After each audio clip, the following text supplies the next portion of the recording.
Hi, folks. You may be hearing a lot about Y-Refi these days. Student loans are now sitting at $1.8 trillion.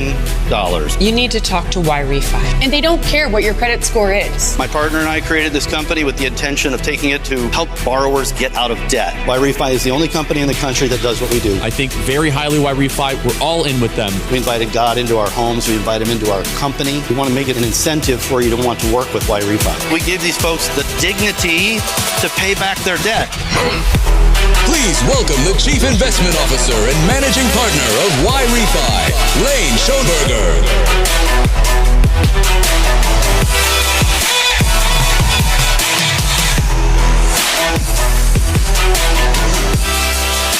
Thank you. How's everybody in Auburn doing tonight? Very good, very good. You know, we're proud to be sponsors of this tour. My name is Lane Schoenberger, Chief Investment Officer and founding partner of Y-Refi.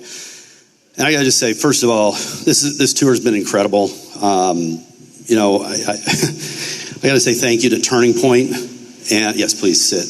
I say thank you to Turning Point and my friends there, and I just want to say I would love nothing more than to hear this Charlie chant, because my friend over here, Charlie, is not here tonight, but he's here tonight. So can I just hear you guys?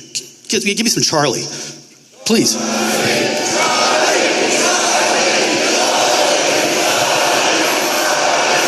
Thank you. Thank you.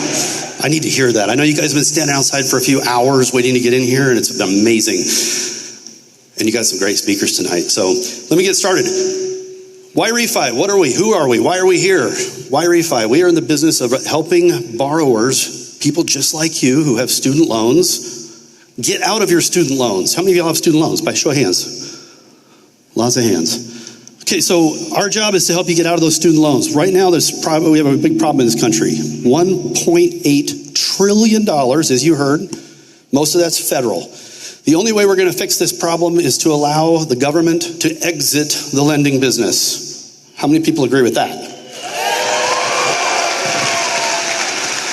Got to get the government out of the lending business and put the problem back over to the private markets where it belongs. Let capitalism do what capitalism does, solve problems. So my partner and I, we created Y-Refi on the idea that we want to help borrowers. What do we have? We have borrowers that are in trouble. Most of these borrowers have co-borrowers. Okay, y'all are here going to school.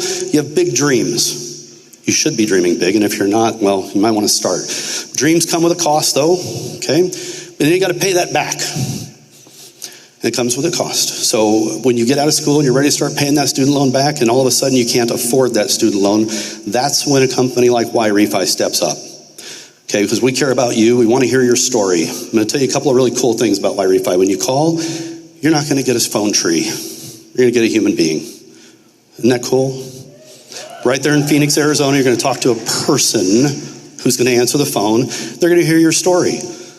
And we hear a lot of really horrible stories. Okay, and I'm going to tell you right now, when a borrower or a co-borrower calls in and they're crying and they're upset because they can't afford those massive payments, and then they hear that at Y-Refi our payments are about 50% of what they were being asked to be paid before.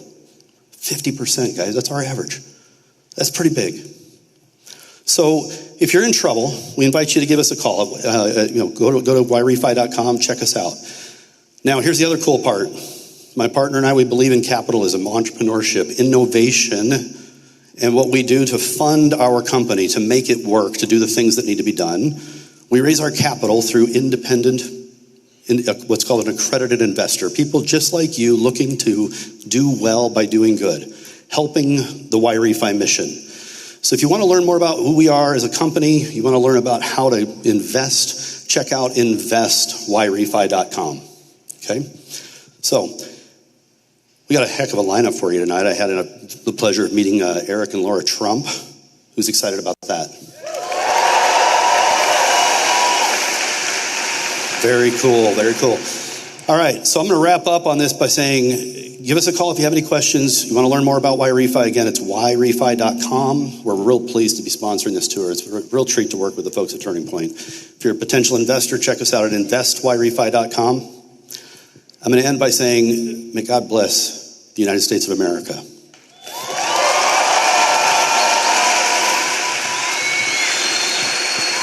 May God bless Auburn. May God bless YREFI, and more importantly, everyone at Turning Point. Erica Kirk is amazing.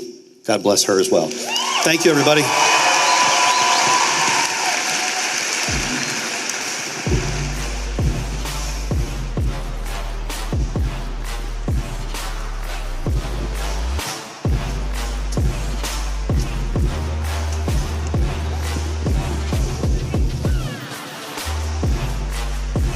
Senator is mic'd. I am standing by this delegate.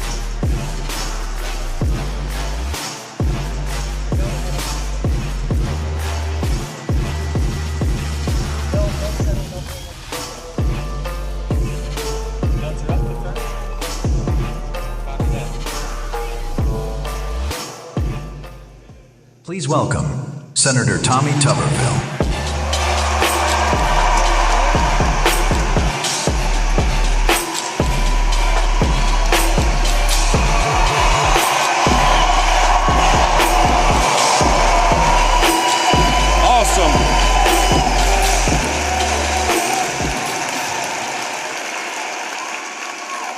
Awesome. Thank you very much. I think I've been here before. I tell everybody that doesn't know me very well backstage, Coach, you've been here? I said, well, I live 3 blocks from here. Yeah, I've been here before. Hey, this is awesome. It's a great time. And we're here for all of you young people here tonight that are in school. We've got some high school people here. And thanks for coming. We got a lot of adults. This brings tears to your eyes of what Turning Point has been through, Erica has been through over the last, 2 or 3 months. It's been a tough time. It's been a tough time for everybody. It's been a tough time for our country. So I want to thank everybody for supporting, not just tonight, but Turning Point USA. It is a phenomenal organization that's making a lot of progress. Charlie was a good friend. One thing that he wanted to do was bring knowledge to young people. It was awesome. Talked to him several times. You know, Charlie and I met back in 2020 when I was running for Senate, and he actually helped me get elected. And he's a very positive person, loved this country, but he really loved young people. You know, he and I talked a lot about education. And that was the one thing he and I had in common. And that's one reason we talked a lot. And he said, Coach, we've got to do something for the young people. I said, well, for 40 years, I've been around young people. I'll help you as much as possible, but you relate to them. You relate to them very well. So we kind of had 2 different paths. I was through education and coaching, and Charlie obviously was somebody that was in my realm of being 30 years old, could really relate. But I really liked what he did, and he took it on himself to go out and say, you know, I want to debate young people. I want to get people in front of me, and whether I convince them or not, whether I'm right or wrong, I want people to hear how people are talking, how people are thinking. We don't do enough of that in politics. We don't do enough at all. So Charlie and I went through a lot of interviews together. I was on his show quite a bit. Matter of fact, I think the last interview was August the 25th, just a few weeks before he was assassinated. Yeah, it was a tough time for all of us. It's a tough time, obviously, for family, but I knew what had happened because they tried to stop a dynasty. They tried to stop somebody that was there for the people and not for themselves. You know, President Trump called me back, in June or so. He said, Coach, I want you and Charlie Kirk. You know each other well. I want you to be on the board at the Air Force Academy. We're having problems. We're having problems with leadership. We're having problems with DEI. We're just having problems. And that's one area of our country that we need leaders. You know, Charlie was smart. He understood leaders. He really understood them. And he said, you know, we need leaders. The first time I met with him about the Air Force Academy, he said, Coach, we need leaders. We don't need followers in this institution. And he was exactly right. We made a lot of progress just in the few months that we were on it together. But now we're going to continue to fight. We're going to fight for what he knew was right and what I knew was right. But we got to fight for not just our Air Force academies, but for all institutions, all higher education, all high schools. Speaking of leaders, Charlie was supposed to be here tonight. Tonight. We had made this date, he and I, an organization back in July. And I was supposed to introduce him. And so Charlie's here with us. He's here with us in spirit. We're going to take his legacy on, but it's going to be hard to uphold everything that he knew because he was so smart. You know, Charlie was waking up millions of young people every time he talked, because now with the internet and social media, everything got out there that he talked about, even during all of his debates. You know, the one thing about Charlie, he was waking up millions of young people at a time. He was waking them up because he was telling the truth. And you know what? He lost his life for it. He lost his life because he was telling the truth. He was never afraid of it, but he knew that he was in harm's way at times. But he lost his life because he went out there for all of us and for all of you because he was telling the truth. The most important thing that Charlie had going for him in his life was his faith. I mean, there wasn't a time that went by he didn't talk about his kids that I talked with him and his wife, but also his faith. He was a true evangelist. He really studied the Bible. He thought it was the ultimate source of truth. You know, the one thing that I watched, I didn't go to Phoenix to the memorial, but the one thing that this president of a university walked out, and he talked only about 3 minutes, but it was kind of lasting. And just to tell you a little bit about what he did, Larry Arnn, who's the president of Hillsdale College, he told this story. He says, you know, I met Charlie 12 years ago during his memorial speech. He said, I met him 12 years ago, and I asked Charlie some real hard questions. And he said he couldn't answer some of them. Now, this is 12 years ago. Charlie asked Dr. Arnn, he says, how can I educate myself? He said, Dr. Arnn gave him this advice. He said, listen, read the Bible, read classic novels, study the history of this great country, and study our founding fathers. And Dr. Arnn said in that speech, he said, you know, he called me about 2 months later. He said, Dr. Arnn, I took your advice. I'm taking Hillsdale courses. He said, I just finished my first one online, Hillsdale course. And he said, about 6 months later, 6 months to a year later, he called him and he says, I just finished my 31st Hillsdale online course. I mean, this guy, he was absorbing knowledge. You know, he was high school educated, never went to college, but he's the most smartest and most realistic people that I've ever met. Unfortunately, this deranged leftist coward, and I'm going to call him that, he was afraid Charlie's message was becoming real. Charlie was waking up millions of people when they shot him. But the thing that happened, and I think as you see tonight, people woke up when this happened.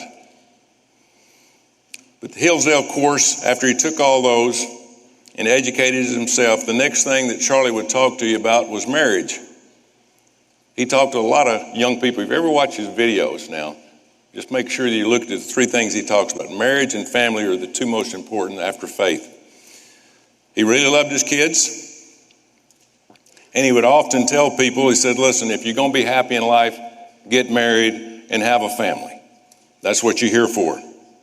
The person you marry, he would say, is going to be the biggest decision of your life.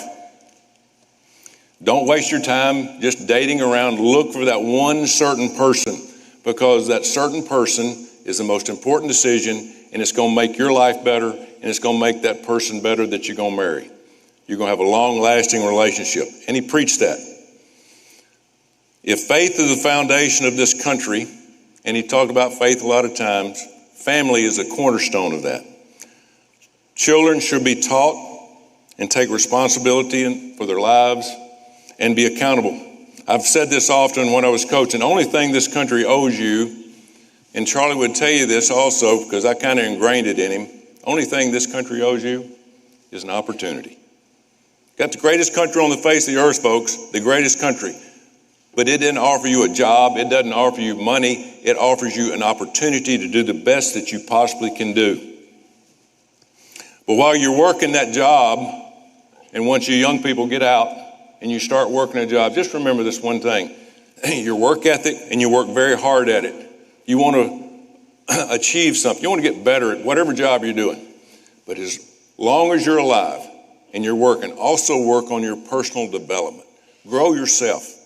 Grow yourself to Christ. Grow yourself to your family. Make yourself better every day. That success, if you're trying to be successful and trying to make money and do all those things, it will hinder you. Don't worry about all that. If you worry about personal development and work and do your work ethic, the success will find you. I promise you that. While you're in school, it's your job to better yourself. While you're working a job, it's your job to better yourself. The only person, Charlie would tell you this, the only person ultimately responsible for your success or your failure is you. Nobody else. Don't count on anybody else. You know, these are the lessons I learned from my parents, but unfortunately, parents are few and far between nowadays. It's unfortunate. That is killing our country, folks. A lot of people grow up with two parents. And I used to tell a lot of the groups I talk to this. If you're born in this country, you hit the lottery. Because this is the best country on the face of the earth. Bar none, okay? If you were born in this country with two parents, you hit the lottery again, which is almost impossible. Thank you, parents. Now, when I coached, it didn't make any difference. Black, white, red, green, Catholics, Protestants, Jewish, atheists, it didn't make any difference. The kids I coached, it's unfortunately in this country now have one or no parent. And it's kept that, unfortunately, for years, and it's getting worse. We need to make that go the other direction. That was one of the things that Charlie was working on, is keeping people together. Children who grow up without a father in the home are twice as likely to suffer behavioral and mental health problems. Think about that. So, to the young men who are here tonight, please step up. Save our country. Kids need fathers at home. Your job is to run the household. Your job is to teach knowledge and truth to your kids. We need fathers in the homes.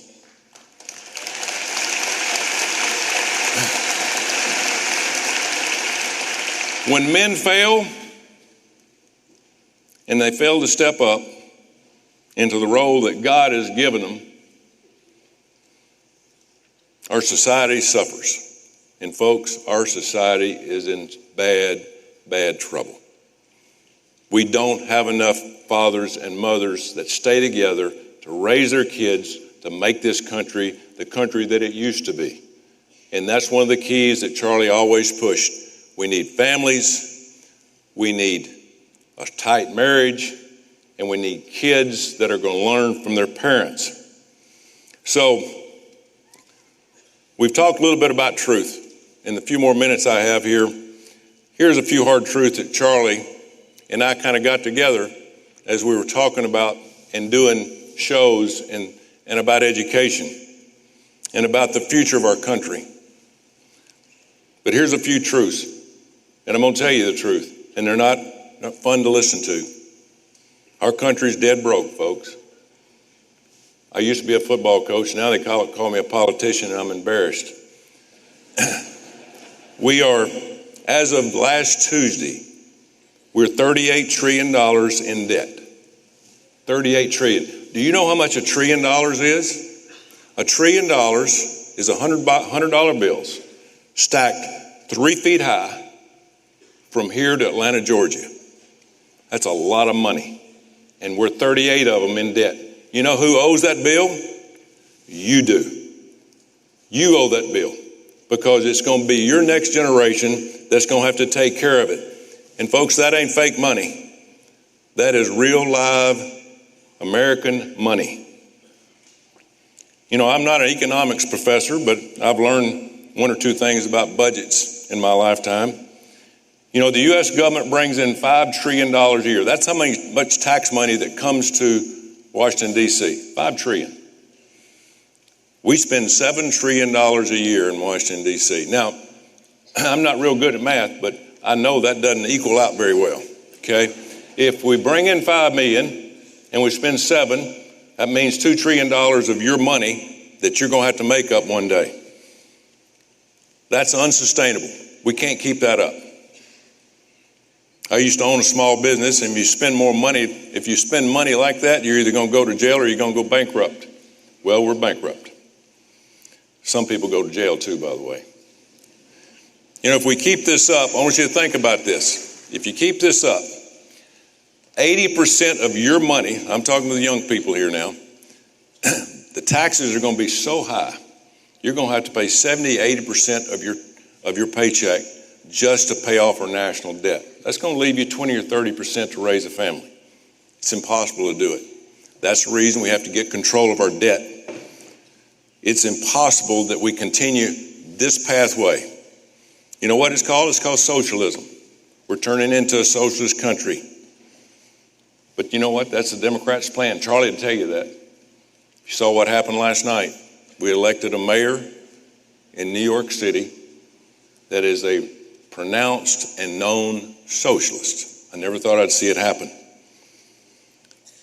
But we're spending more and more money, and you know what? It's because the Democrats want to spend it. We're trying to cut back on the money. We're trying to help you young people sustain a budget for the future. But the Democrats could care less. They want to spend more and more money. I just don't understand it. I don't know whether it's they hate this country and they despise the Constitution, but they are running it into the ground. We cannot continue to do it. Here's what's happening. They want free health care. They want free housing. They want food stamps for everybody. Folks, to Democrats, that's the American dream, but it's oppressive. What it's doing is ruining our country.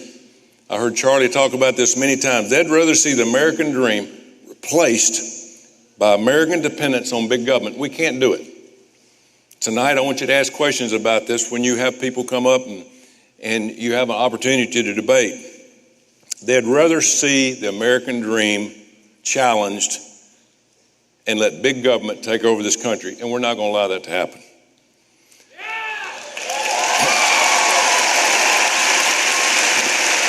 You know, I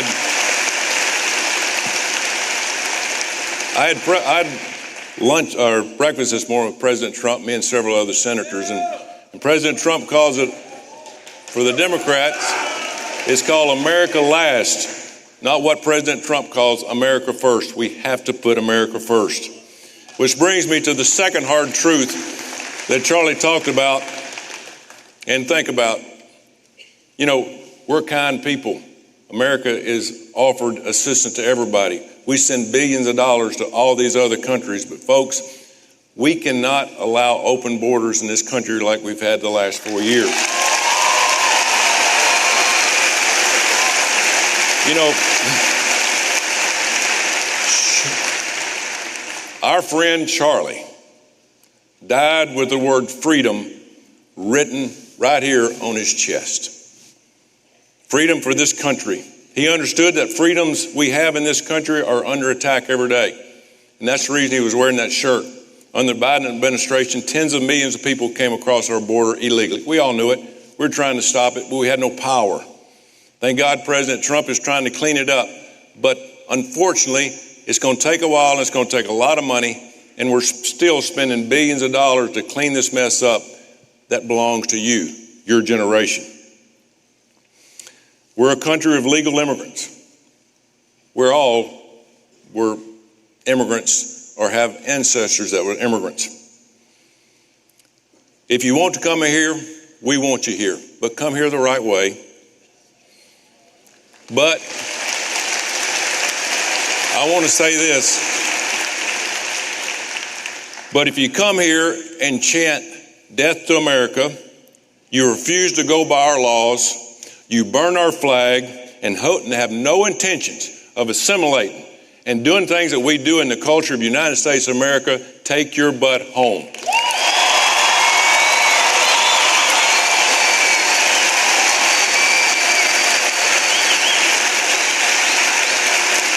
Speaking of our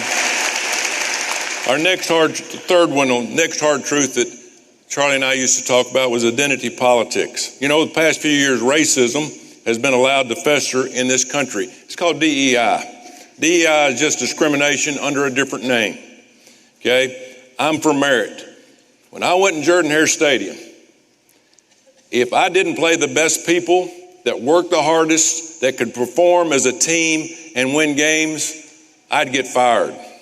But today, in this country, we're allowing DEI to overtake our institutions, our agencies, and it's absolutely ruining our country.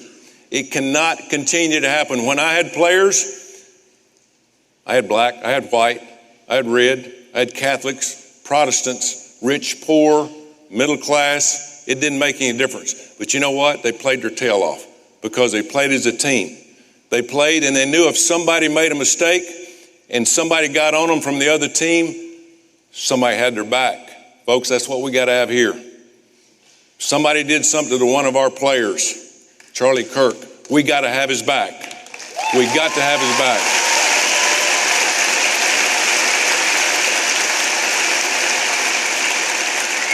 And as I wrap up here, I got to bring this up. You know, some people are going to say something that might not like this. But folks, men are men and women are women.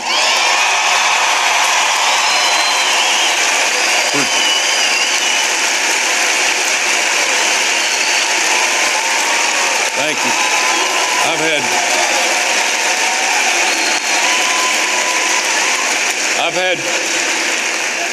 I've had five bills on the floor in the United States Senate that says no more men and women's sports, and the Democrats all have voted them down. God gave us a clear understanding. He created men and women with different strengths and different weaknesses.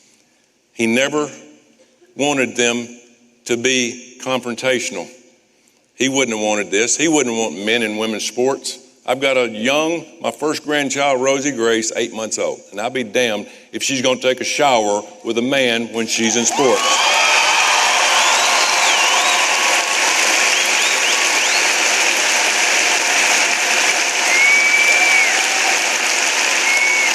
And one of the last things I want to talk about before we get on with the big program here is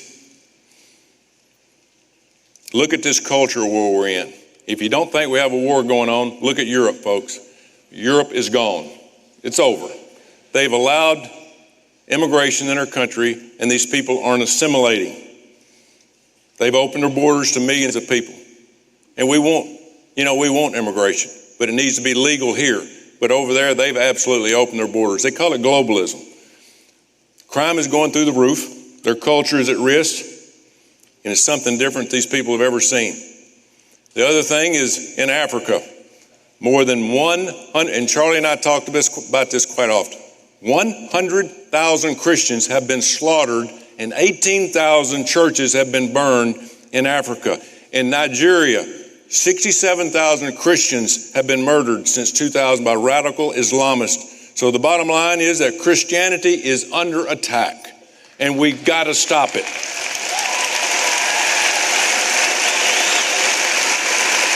Here's the deal. You don't have to understand mainstream media, Hollywood, liberal elites. We know where they're at. They hate Christianity. I mean, they've taken a side. They have actively seeking to destroy this country and silence everyone, because when they get our values, folks, it's over with. And that's the reason we have to fight for our faith and fight for Christ. It's going to be your generation. And I'm telling you, as a so-called politician, politicians aren't going to help you.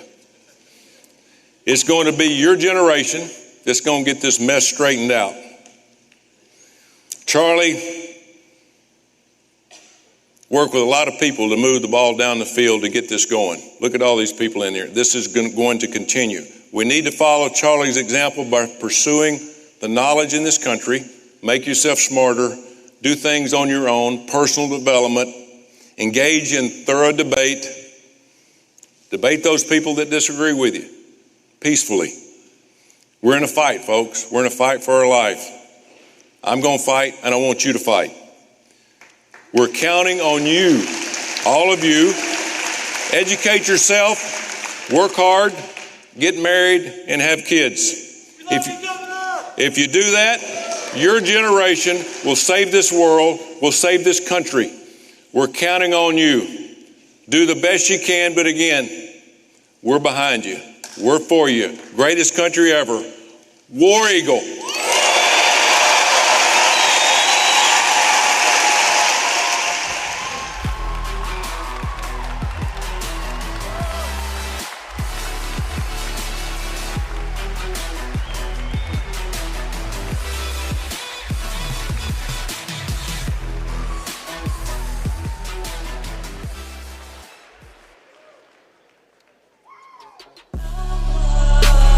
Please welcome to the stage Auburn's Turning Point USA Chapter President Jacob Roos.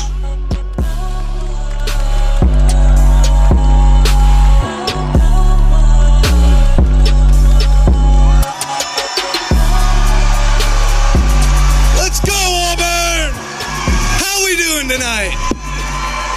War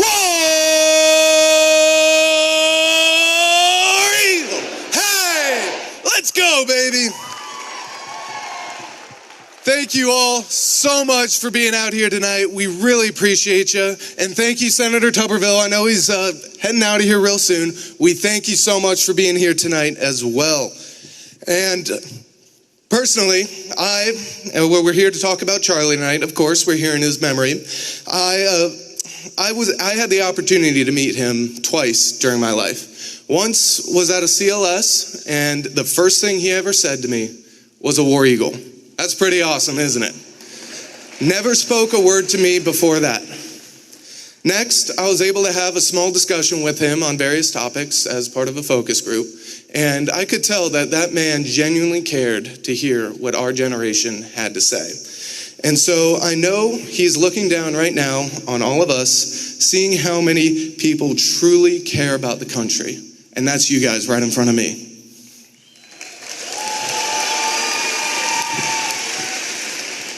And for those of you who don't know me, my name is Jacob Roos, and I have the honor and the privilege of serving as chapter president of Turning Point USA here at Auburn University.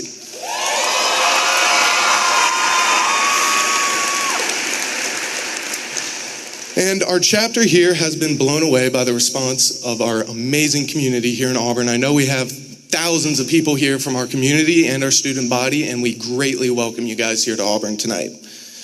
I would also like to acknowledge how many amazing people over the past few weeks who have been critical in supporting us as a chapter and overall as a whole as a community. We have been brought together by unfortunate circumstances, and we have gathered together to reignite the American dream within our country.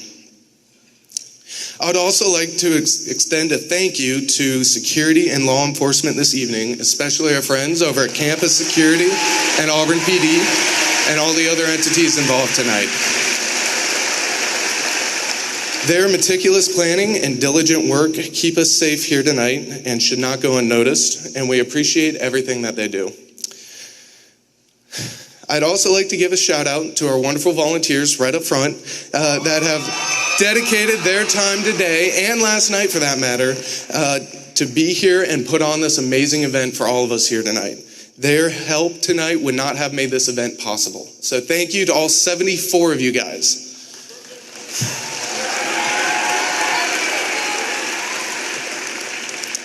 Also of note, I would like to recognize our amazing executive team we have here at Auburn and those who have worked tirelessly over the past month and a half to put this event together. I would like to acknowledge my Vice President, Marshall Egbert, right over there. Our Secretary, Andrew Bernstein. Our Treasurer, Lex Sorensen. Our social media team, Caroline Boren and Arden Warner. And most importantly, our events coordinator, Haley Ray. I'd also like to extend a shout out to Turning Point USA's team, and they have been a huge help in planning this event over the past month. And I'd personally like to thank our regional manager, Noah Durham. A little side note about Noah. About, I want to say 7 or 8 years ago, he actually founded our chapter here at Auburn University. And I would like to invite him on the stage to honor him as the founder of this chapter, and for him to be able to see what we truly have been able to do here in Auburn is truly incredible. So Noah, if you'd like to come out here real quick.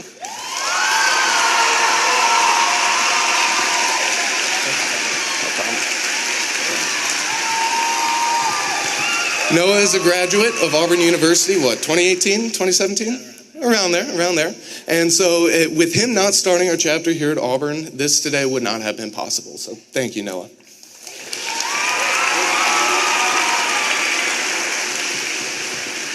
So one of my favorite parts of being president is not only seeing my chapter grow, but seeing chapters in our surrounding communities grow as well. If you are interested in joining our chapter or starting a chapter, I recommend that you go check out our TPUSA table up there, the Get Involved table. We'll have QR codes for Auburn students to join our organization if you'd like. Or if you'd like to start a chapter in your local community, high school students especially, and other college students as well, I'd recommend going to tpusa.com/getinvolved. For Auburn students not currently part of our chapter, we welcome anyone and everyone to promote open discourse within our community. Stop by our Get Involved tables to join today. And with that being said, please join me in honoring Charlie Kirk by holding up the rally signs that each and every one of you got and cheer for a photo tonight. Come on, Auburn, let's get loud, let's cheer, let's do this for Charlie. Charlie Kirk, Charlie Kirk, Charlie Kirk, Charlie Kirk, Charlie Kirk, Charlie Kirk.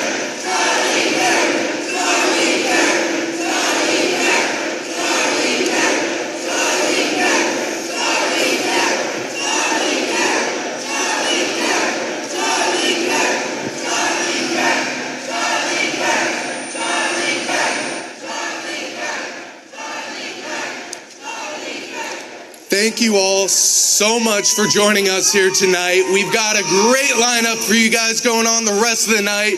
Get hyped. We got Benny Johnson, Eric, and Lord Trump all coming out here in a few minutes. Thank you, Auburn.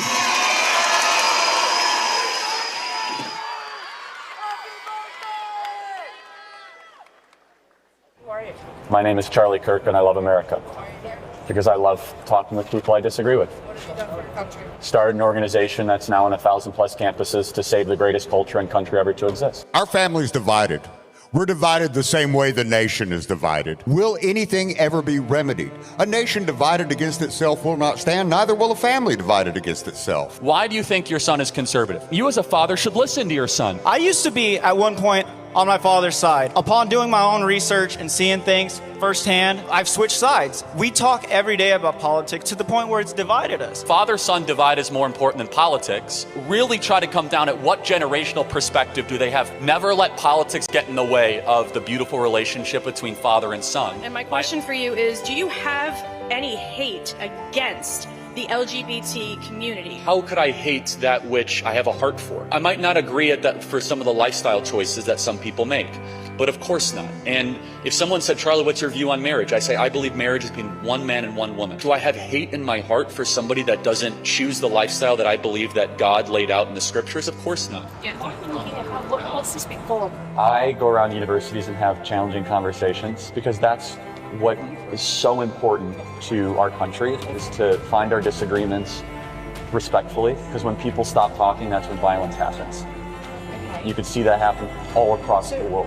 What motivates you to come out here? Well, because I love talking to people I disagree with. When people stop talking, that's when you get violence. That's when civil war happens, because you start to think the other side is so evil and they lose their humanity. First, I just want to say I don't agree with you on a lot of stuff, but I really respect, and I think you don't agree with me on a lot of stuff, but I really respect that you'll have a dialogue. I think one of the big problems in this country right now is, like, people can't have a dialogue, and people, like, don't even know how to, like, have a dialogue and use logic and, like, have an actual argument like you do. So how do we improve that as a country? How do you think we get more people that can argue, like, on both sides of the aisle? I think this event is a great example of it, right? I think that this event is, we need to have differing opinions. We need to have people that don't share the same worldview and see which one is better and try to find common bond. You should have your own discussions like this every day. You should try to model it and try to have, back and forth, and that's what makes the country strong and great. Civil dialogue. Joining us now is a great American and a great friend, Benny Johnson, host of The Benny Show. Benny, welcome to the program.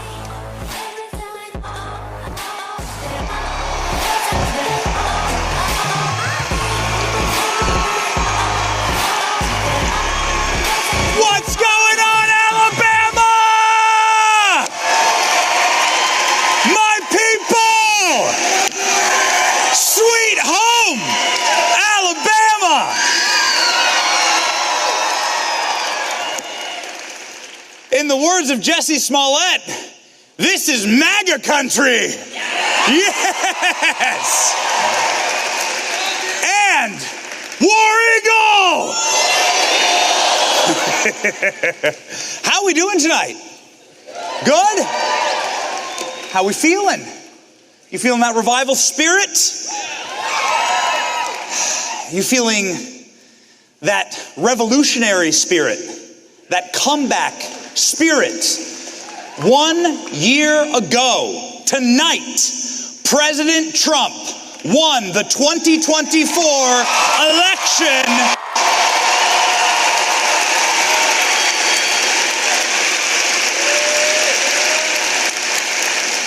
And Eric Trump is backstage talking to someone very special who may be joining us tonight. We'll see, ladies and gentlemen. Who's excited for Eric and Laura Trump tonight in the house?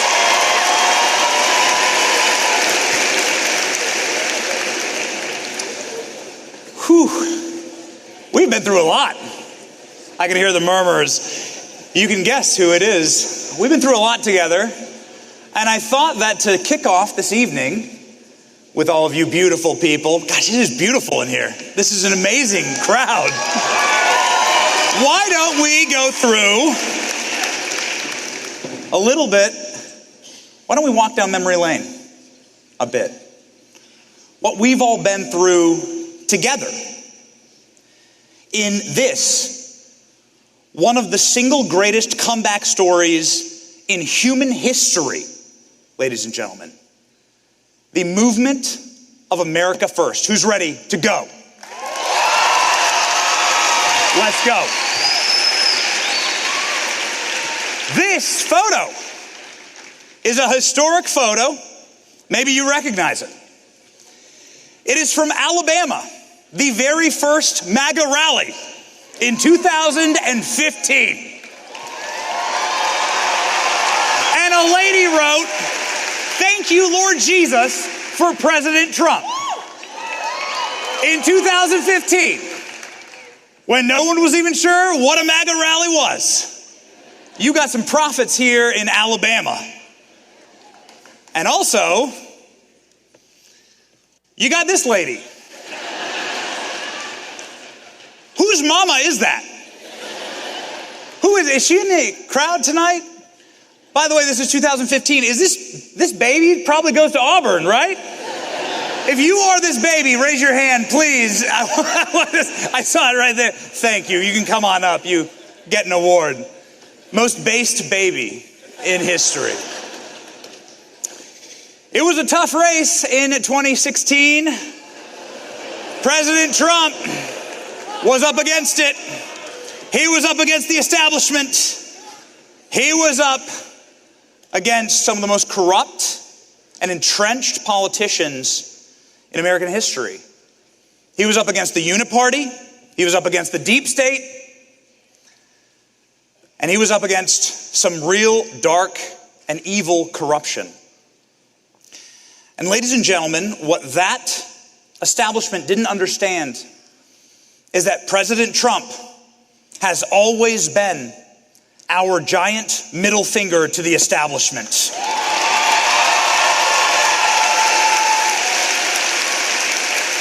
And he showed up when he did this. It's just awfully good that someone with the temperament of Donald Trump is not in charge of the law in our country. Yeah, because you'd be in jail. Secretary Clinton.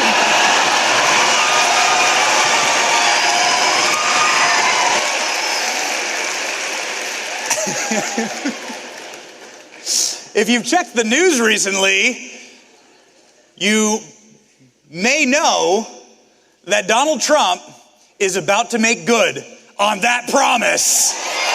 Because you'd be in jail, lady. I hope they have extra wide pantsuits, but nonetheless, it was an uphill battle. Boy, look at that. What a doomer poll, right? 9% chance. This was on the eve of the election in 2016. But our Lord Jesus Christ loves a comeback, ladies and gentlemen. And that's what CNN looked like on election night. And this is what Hillary Clinton's victory party looked like on election night. And this is what libs looked like during the inauguration of our 45th president, President Donald Trump. Yes! But the angriest lib was Michelle. Michelle. Don't do it. Don't do the chant. Don't do it. It was a beautiful couple of years, wasn't it, Auburn? Wasn't it, Alabama? Look at that Christmas magic. Stop whistling at our First Lady. Man, I heard you. You dog. That's the baby from the first Trump photo, okay? He gets a pass, but your mom's still crazy. It was beautiful. Then something insane happened. What the hell is this? Nobody even knows. We want to forget it, right? This is a dark period in our country. Thankfully, Joe Biden didn't know any of it was happening. That's good. But it was a dark period, right? This was weird. Like, the guy can't even get a mask on. Needs to trim his eyebrows. Too many stories about corn pop. If you know, you know. But creepy ass Joe Biden, wobbling around the White House in his underwear. It was dark, man. Wasn't it? It was weird. It was strange. But did you lose faith as Christians? We got any Christians in the house tonight? We got any believers? Did you lose faith? No! Ladies and gentlemen, that is because in the darkest days, even when they gave, how amazing is this? You put up the mugshot of the president and everyone cheers. That's a backfire. What do we know as Christians? We know that Christ is king. We know that what man intends for evil, God intends for good. They said, we'll destroy this guy. We'll destroy Trump. We'll give him a mugshot. That'll do it. What they gave him was a rap album.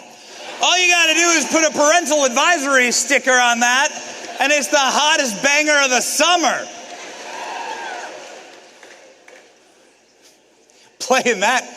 If Trump dropped the track, you'd be playing at the bars in Auburn. I know that as a matter of fact.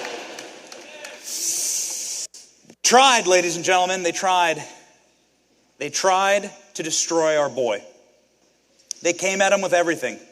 Judicial assassinations, political assassinations, literal assassinations. And what do we know? We know that President Trump told us what the scriptures tell us when we are in times of trouble, to seek solace in our Lord and to fight, fight, fight. Yes?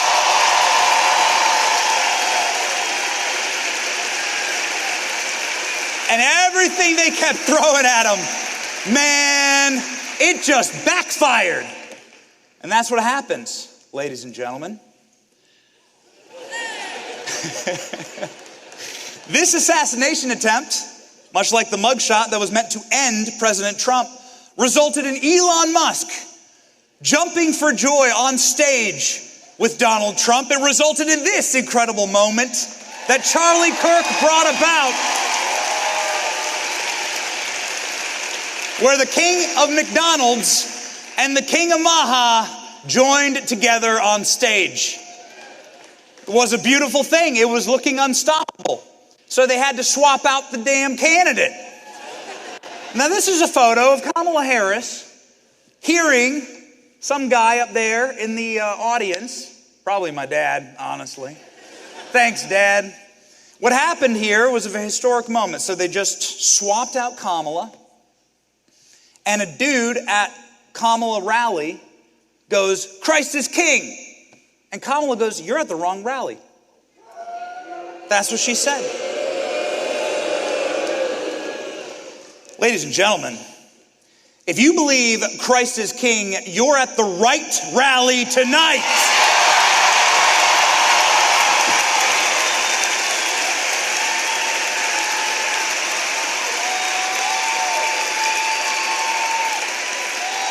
The next day, in case you're wondering if you're part of the movement here to save America, if you're part of a righteous movement that embodies the history and the future of America, the next day, in fact, our great Vice President J.D. Vance heard somebody yell "Christ is king" at his rally. Here's what happened there. To public policy. I don't think that we've, that's right, Jesus is king, and I don't think that we've seen...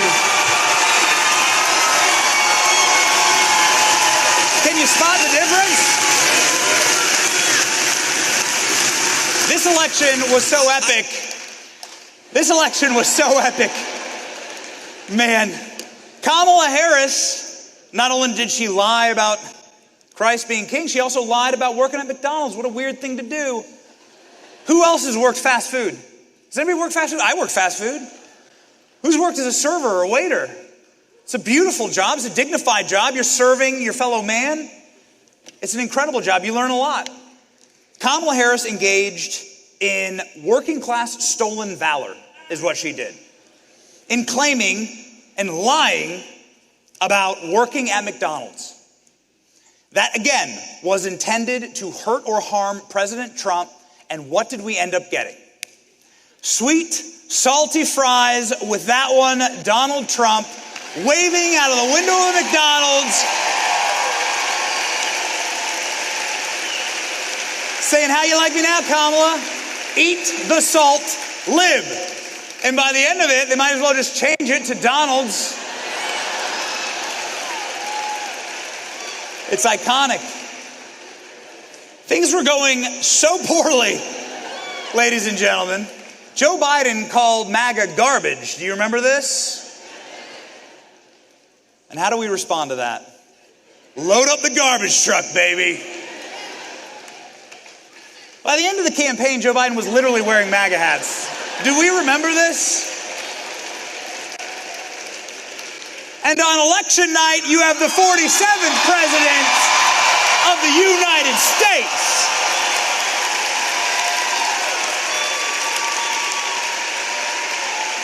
Woo! It was a thing of beauty. It was God. It was God. That's the only one who could do something like this. a comeback tour for the ages. On the here's what was happening in downtown Atlanta.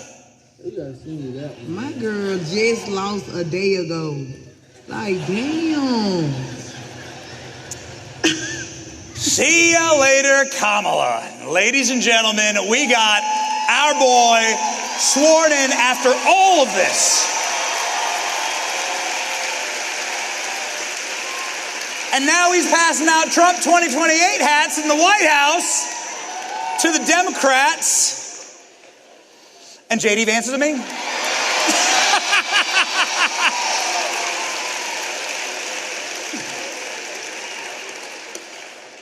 How did it happen?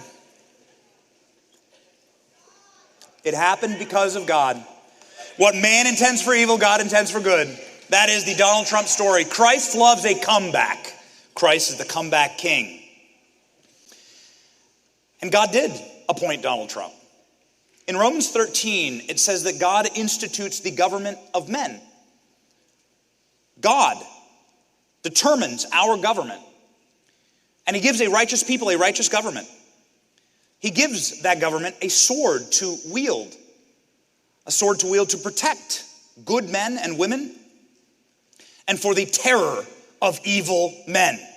And that is what President Trump is doing right now.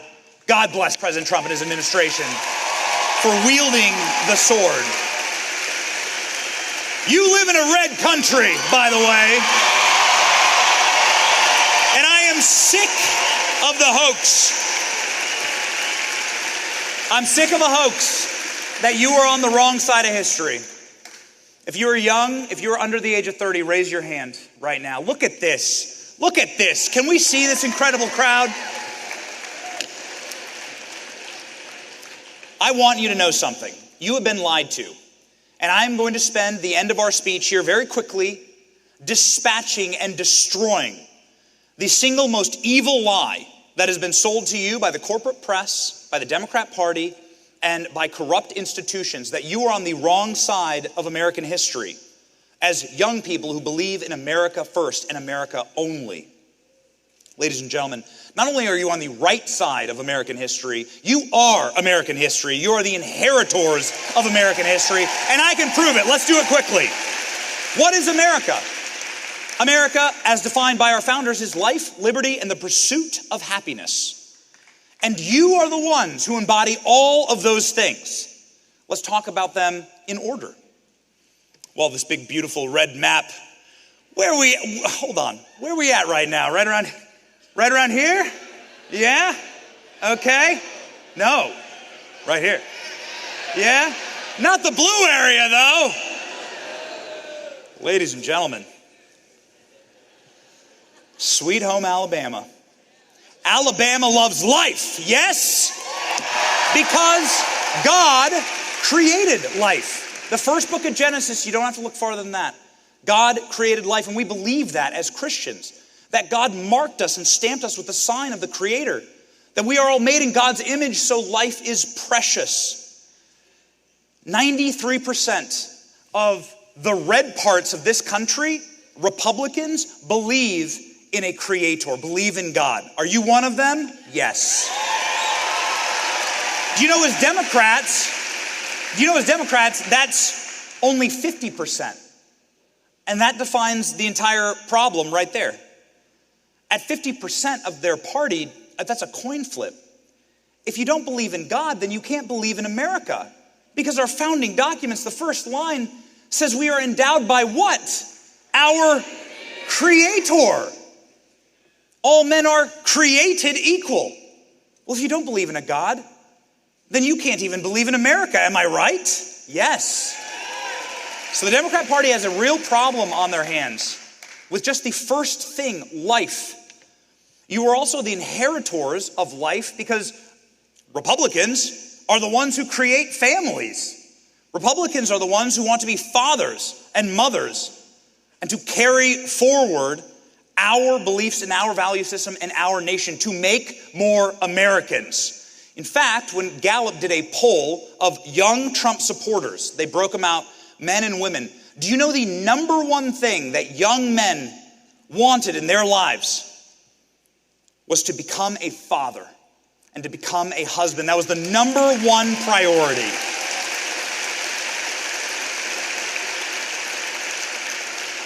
Young men on the left who voted for Kamala, we call them women actually, I don't know what their priorities were. I don't even know. Like, fatherhood was dead last, finding a new like a kitty litter box to pee in because I identify as a cat. I don't know. Maybe that's the priority. I'm not sure. I don't know.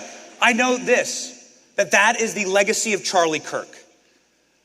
To inspire young men to be good fathers, good husbands, and to have babies, and to continue forward the American dream. That's life, ladies and gentlemen.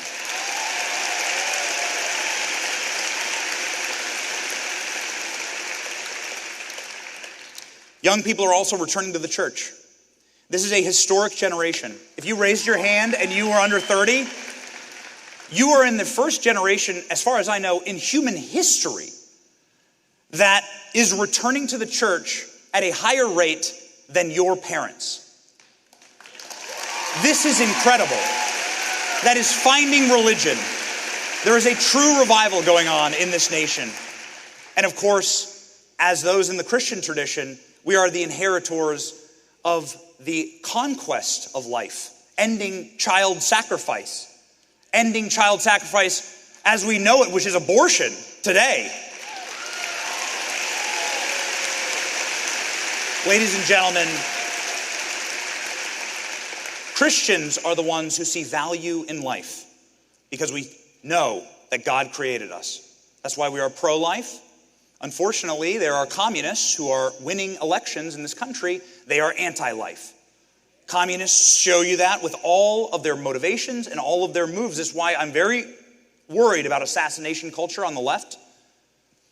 I'm concerned about it because if you don't believe in God, if you don't believe in the value of life, you'll view it as permissible to kill for power. Communists always do that.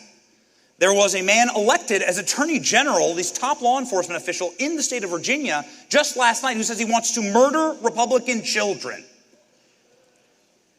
That is what we are fighting against. There is a literal communist elected as New York City mayor. This is in the legacy of Joseph Stalin, in the legacy of Mao Zedong, who slaughtered in the hundreds of millions their own people. We mustn't let communism win in this country, and life is the first step. Liberty. We are the party of liberty.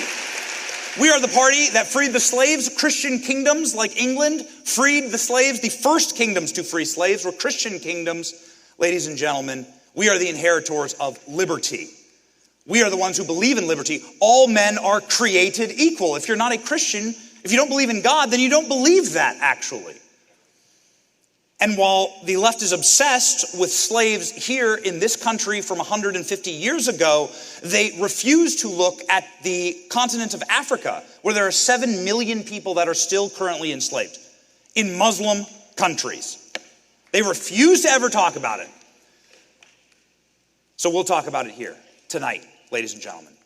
The inheritors of liberty also means that we have the liberty to go and explore and live exciting and liberated lives, to go out into the great beyond, to tame the West, to maybe even go to space. And that is why, there we go. You got one of Elon's sons in the front row. That is why I am honored tonight to bring on stage for you a special guest. President Trump's newly named selection for NASA Administrator Jared Isaacman is here in the house tonight, and he wants to say hello.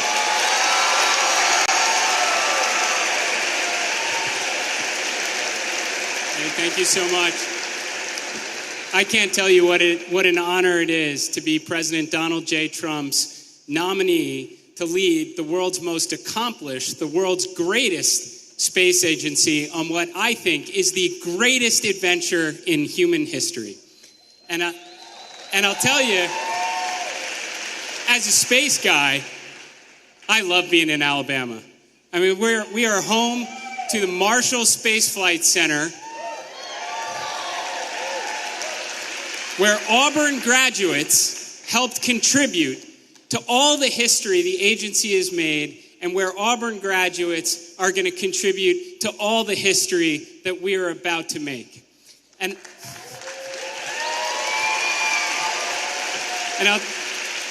that's not all. Alabama is also home to Space Camp, where the next generation is getting inspired to grow up and to take us even higher, and where 30 years ago, my journey began at Space Camp.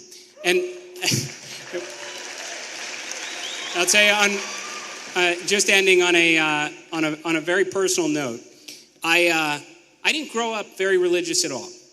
And my mother's family, we celebrated Christmas. My father's family, we celebrated Hanukkah. But I can tell you, having gone to space twice and looking back on our planet, looking at the stars around us, it is very hard not to be spiritual. But it was only recently, in the last couple weeks, that I was inspired for the first time in a very long time to pick up the Bible. And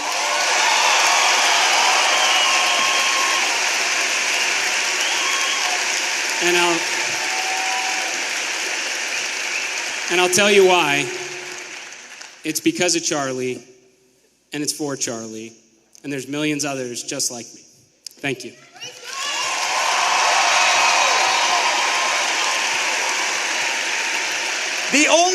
He's too humble.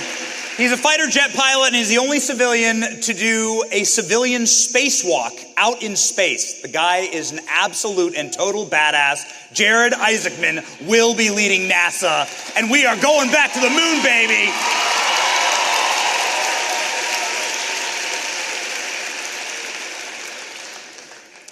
Ladies and gentlemen, the pursuit of happiness. Philippians says, rejoice in the Lord always, for again I say, rejoice. We do things as a movement that leads to actual happiness. When you are contributing to your community, when you are creating families, when you are going to church, these are outward-looking activities. All available data says these are the things that actually bring you lasting, true joy and happiness. Conservatives are the ones who own those activities. The left is constantly looking inward, right? What are my pronouns today? Like, where is my litter box? Like, these are questions they ask themselves, right? Will my soy latte spill in the litter box? What shall I do? These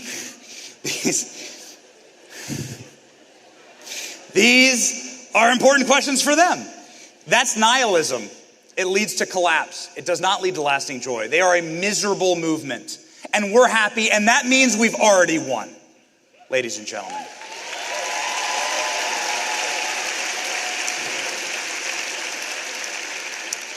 Final thing I'm going to say here is that in the Constitution it says life, liberty, and the pursuit of property in certain other instances.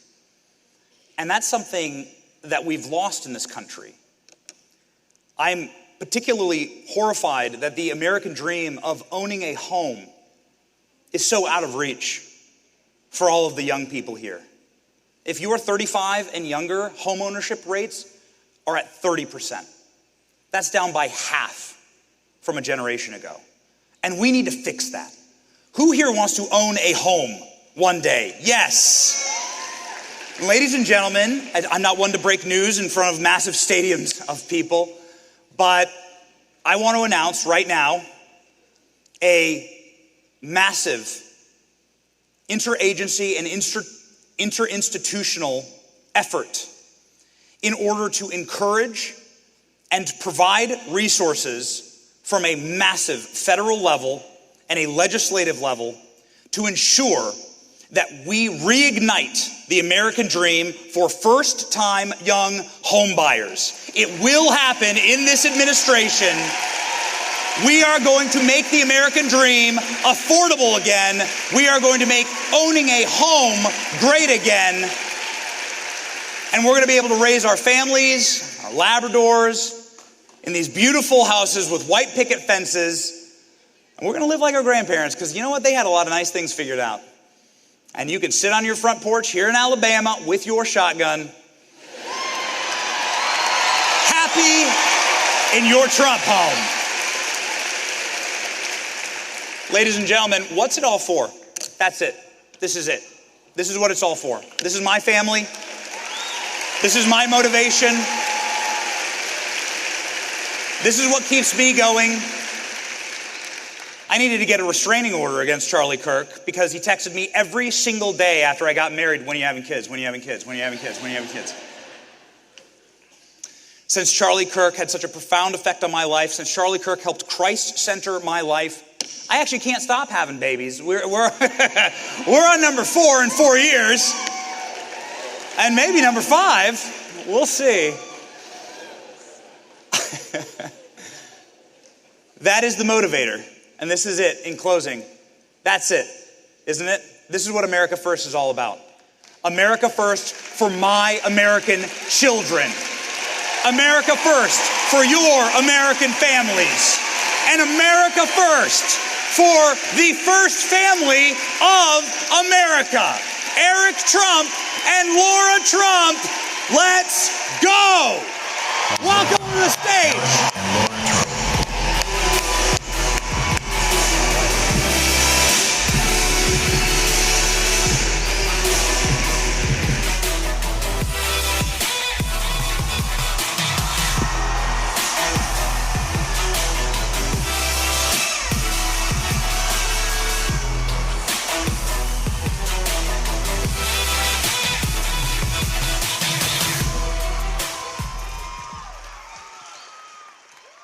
How's everybody doing?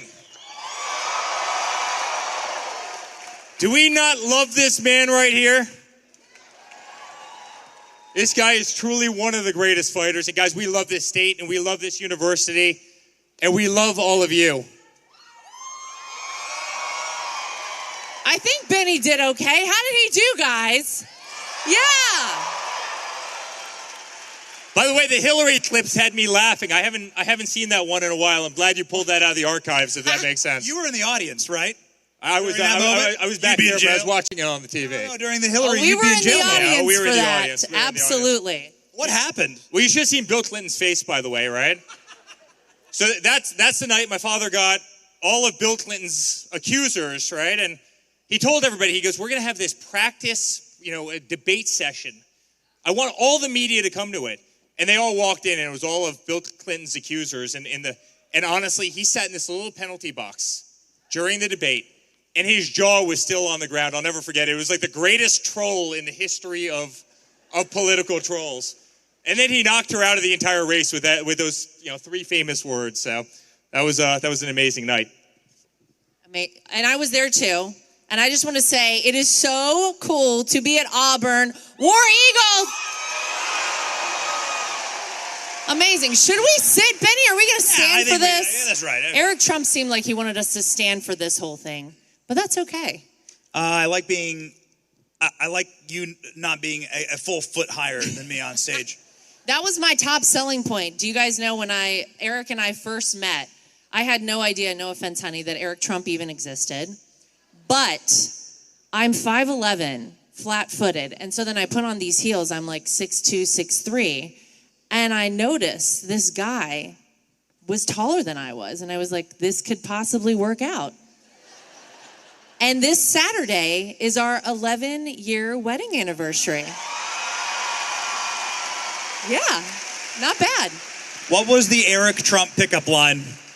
Oh, his pickup line? Do you want to tell the story, or would you like me to? Why don't you go ahead and do it? Only because of the media is there. I'll let you tell the story and get in trouble. So I went to New York City. I moved there from North Carolina.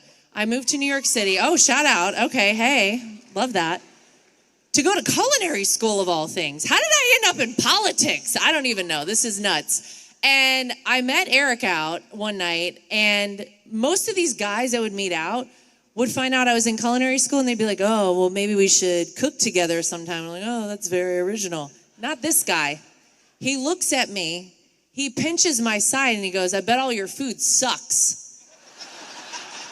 By the way, she's got like a 12-pack, all right? It's like, most chefs have a little bit of body fat. She doesn't have too much body fat. And that's all it took for me. The rest is history. I was very curious at that moment. Does she still cook for you? No, she hasn't eaten anything. All right, so I'll give everybody... You went to culinary school. So when she was trying to woo me, right, she'd make me an ice cream cake and by the way, she is a seriously good culinary. She was a great chef.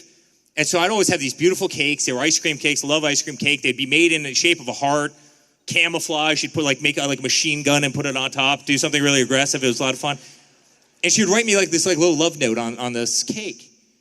And she'd cut me a slate every single night. And then after we had been dating for exactly 6 months, I haven't gotten a freaking ice cream cake since. So it was like the greatest bait and switch in history, right? I thought I was going to marry somebody who was going to cook for me all the time. We order more damn takeout than any couple ever, so. I'll tell you what I did. I may have stopped making you cakes, but I made you 2 beautiful children, didn't I? You did. Woo! I think you won out in the end. I think it was a fair trade. What's the secret to a long and lasting happy relationship? Well, I think that whenever you go through hell with people, when you're in the trenches, when it feels like the world is against you, that can either bring you closer together or it can tear you apart. And it brought us closer together, not just as a couple, but I think as a family. And I think you guys have all seen that, right? Our family is locked up tight. We are all behind one another all the time. We always have each other's backs. And I'll tell you, it's important to be there for one another. There's this huge misconception out there that, you have to have a career or you have to be a mother, but they're independent of one another. That if you're a great mother, you can't be a great wife. If you're a great mother, you can't have a great career. If you have a great career, you can't be a great mother and wife. And that's totally false. You can do it all. And honestly, she's the epitome of that. She is an unbelievable mother. She drops the kids off at school every day, picks them up, never misses a game. She has an unbelievable career at Fox. What she did at the RNC is unbelievable. She was a big part of the victory, my father's victory, exactly 1 year ago today.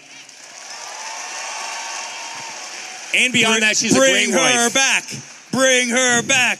Bring her back. Oh, we need it. We need it. Thank you, How do you really feel, Benny? Nice. Well, I mean, this is what I feel.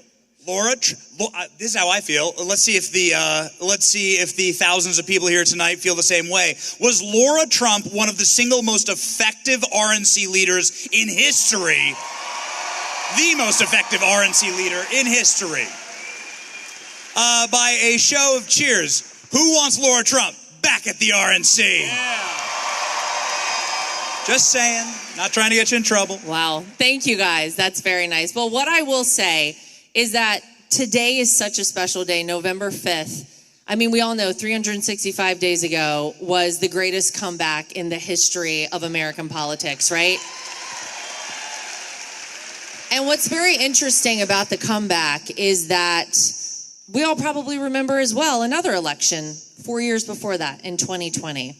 I can tell you this, nobody fought harder to win an election than those of us in our family, and no one was more upset when things turned out a different way than we all wanted than those of us in our family. Now, here's what I'll say. 81 million people were not so inspired by a guy who campaigned out of his basement that he got more votes than anyone in the history of America ever had. I don't know why you would ever need ballots in a suitcase, but okay. Now, here's what else I'll say. We left the White House on January 21st of 2021, and it was very sad. It was a very dark time. It was a very depressing time, and you guys in here probably all felt it as well. But what we didn't realize then, that I think everyone in here can agree with, is that things don't always happen on our time. They happen in God's time. And the incredible things that this president, our 45th and our 47th president of the United States, Donald Trump, has been able to do this term in office would not have been possible with 2 back-to-back consecutive terms. We needed the 4 years. He needed the 4 years. America needed the 4 years because we saw what you get with the other side, and America said, absolutely not, hell no, America first, bring Donald Trump back, and we got him, guys.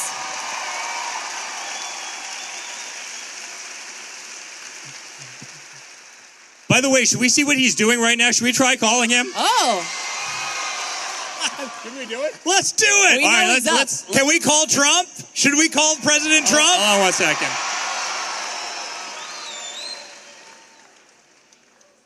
It says Dad POTUS on his phone, just so you know. Let's see. Hold on 1 second. Hello? So we have the most beautiful crowd of people, thousands and thousands of people at Auburn University. They are incredibly enthusiastic, and they absolutely adore this country. They adore God, and they adore you. Well, I want to just say hello to everybody. I hope Eric is doing a good job and Laura's doing a good job. And Auburn's a special place. I've been there many times. I know many people from that area, number one, and from that school. It's a great school. And we love Alabama. We won Alabama by 45 points, so we love it. But I just want to pay my respects to Charlie and Erica. These are two incredible people. And Eric, I've spoken to her often. She's just a spectacular person. And she's going to start where Charlie left off. And we should never allow this to happen. One of the greatest people we've ever known, and was so responsible for our win. And we love Charlie's looking down on us right now, all of us. And Erica, you're there someplace and you just take care of yourself. We're with you all the way, and we're with the great people that my son and Lara are speaking to. And I love you all. As President of the United States, I love you all, and our country is doing great. We've never been in a position like this. The investments being made, all of the money coming in, and a lot of it's responsible that our great Charlie, I'll tell you what, he was the first in line, always the first in line to help.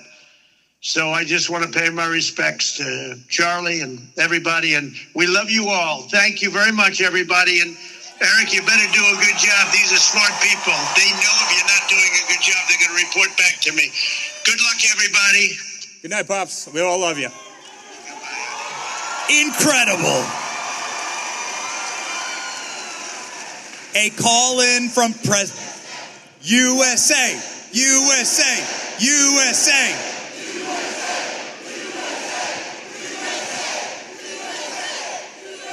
You know, this is the spirit why the other side just doesn't have a chance in the future, guys. I mean, this is the group, this is the spirit that's going to save the United States of America. It's this heart, it's this soul, it's this movement. They thought they could kill our friend, and they thought they could delete all of us. You know, they tried to kill my father. They tried to kill my father twice. They tried to bankrupt us. They tried to take out our company.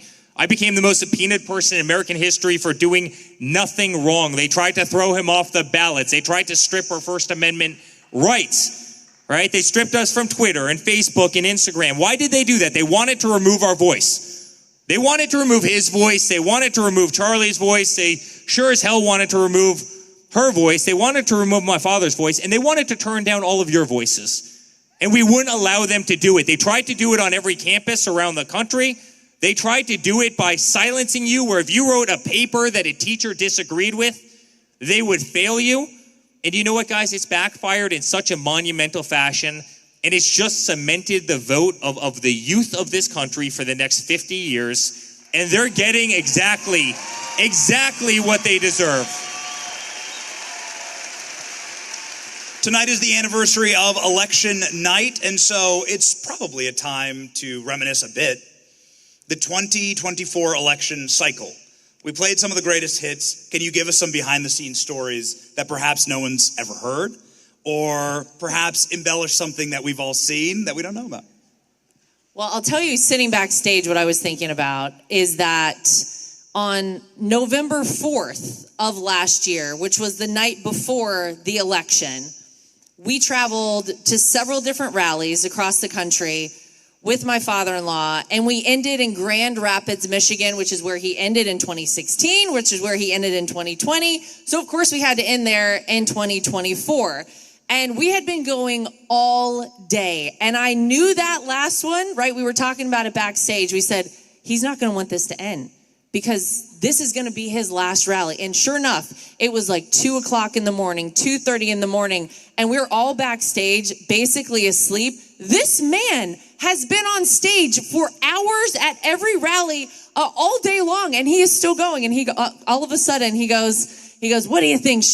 Do you want to hear from my kids? Should I bring my kids out? And we were all like, oh, we better get up. We better get it together. And he called us out on stage, and it was actually so amazing and such a moment that I'll never forget, standing there on stage with him, thinking about that being the last rally he would ever have. Except, what about the Trump 2028 hats?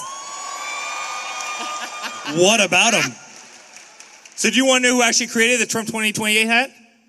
She's standing right there. So Kim, she's been with me for a very long time. She's getting very fresh one day. Kim. She comes up to me. She goes, hey, we've got to do something. We've got to mess with the media today. So we can do, the MAGA hats like print on demand.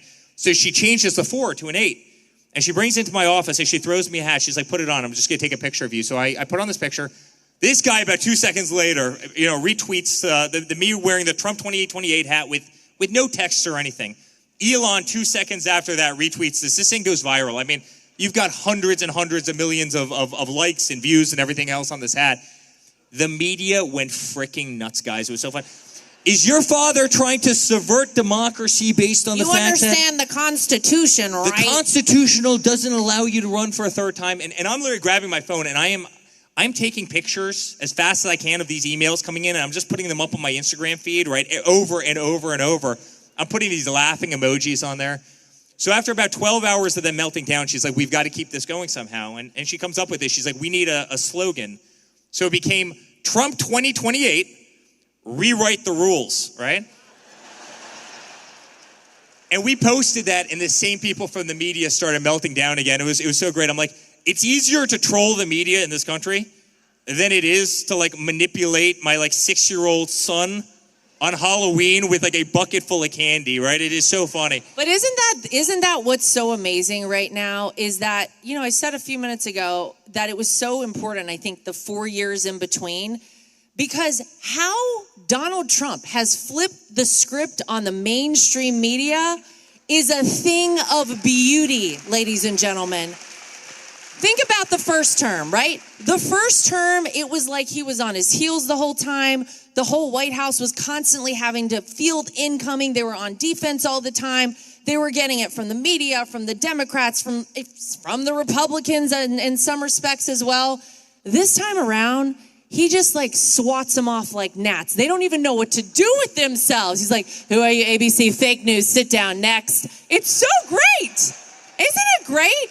This White House is 100% on offense, killing it every single day. And guess what? The American people are winning. It is so great to watch. I love it.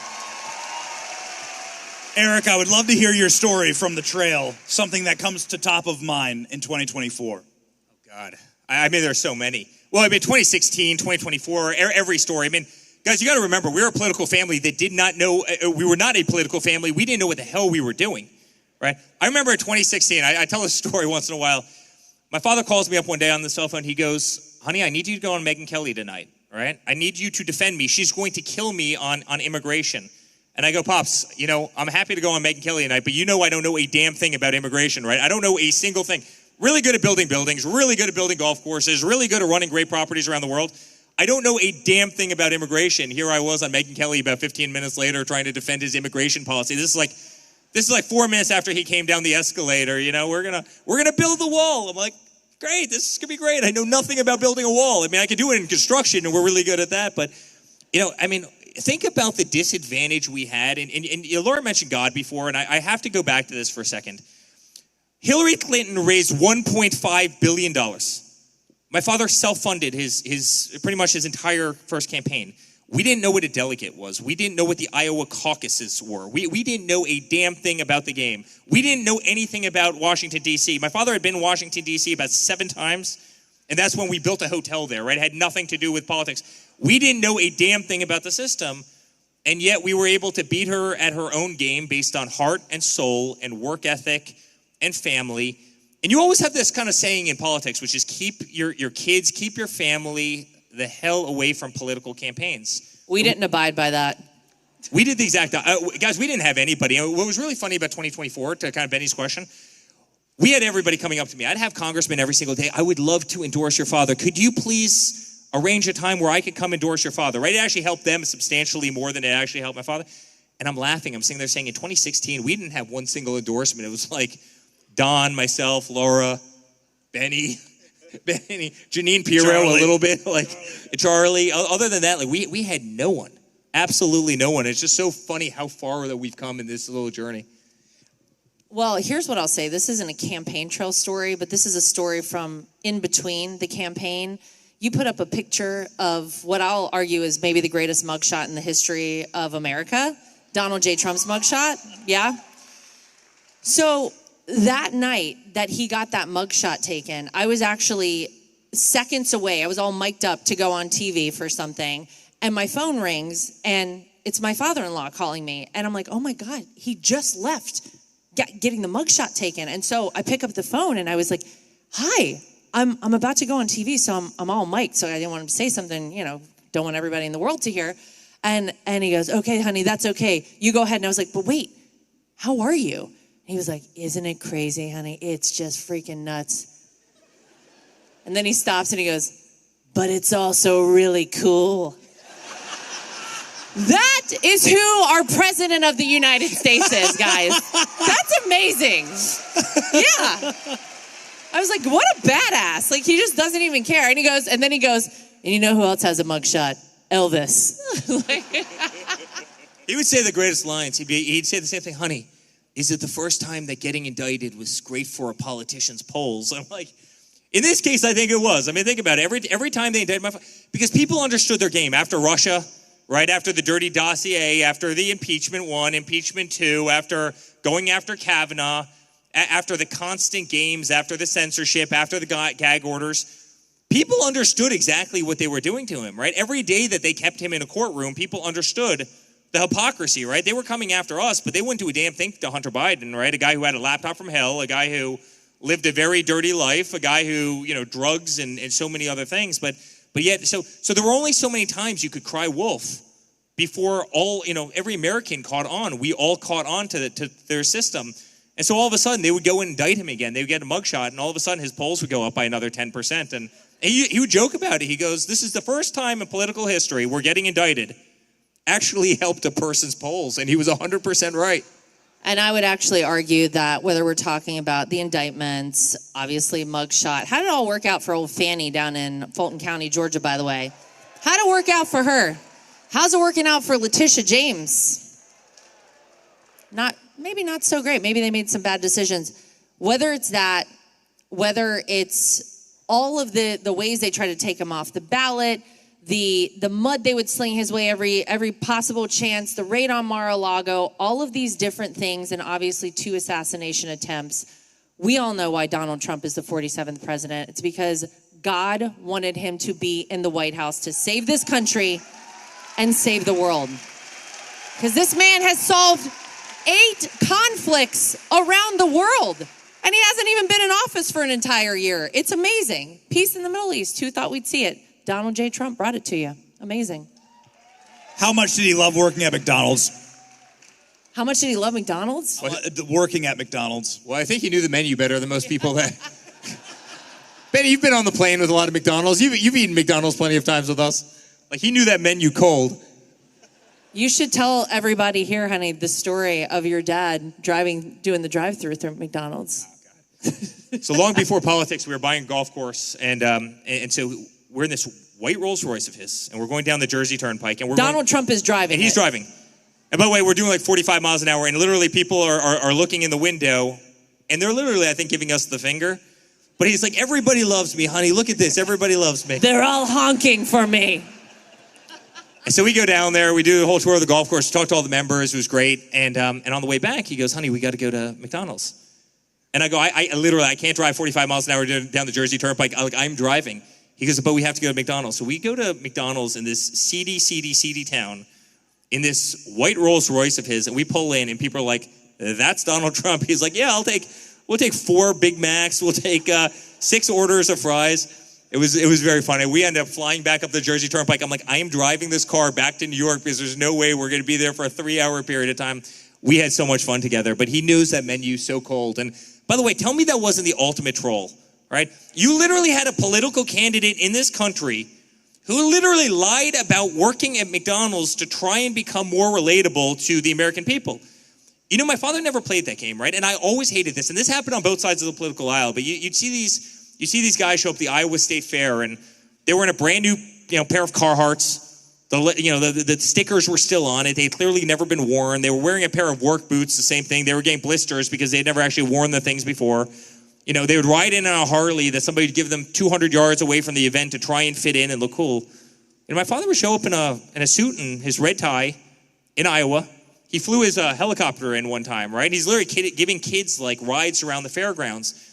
He never pretended to be somebody he wasn't, while you had all these other politicians that were totally phonies that were always trying to put on a show. And America adored that. America adored the fact that he wasn't adapting himself to try and be relatable to others. And yet he became kind of this blue-collar president to so many people, right? Because he was so unique to himself, and he had backbone, and he was on PC, and he said what everybody was thinking, but he did it in his own unique individual way, and he never cowtailed, and he never tried to cater to others. He was just himself. He wasn't fake. He wasn't a phony. And I think the people in this room and the people of this country were sick and tired of the phony politicians. And I think so many of them